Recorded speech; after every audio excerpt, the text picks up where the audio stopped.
Presenter Hesti Purwadinata semprot Ayu Ting Ting lantaran aksi nekat sang biduan saat mencari jodoh. Seperti diketahui, kini Hesti terlihat semakin dekat dengan Ayu Ting Ting.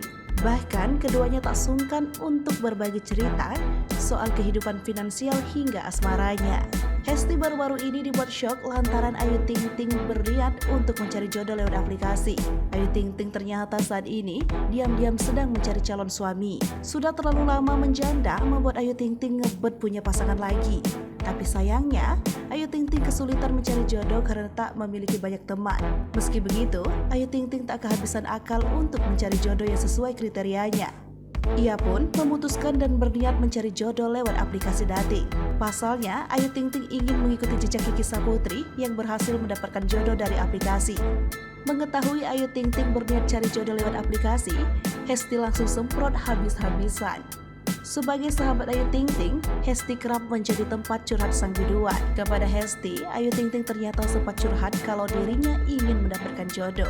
Tapi karena percintaannya selalu gagal, Ayu mengaku trauma untuk memilih pasangan yang tepat.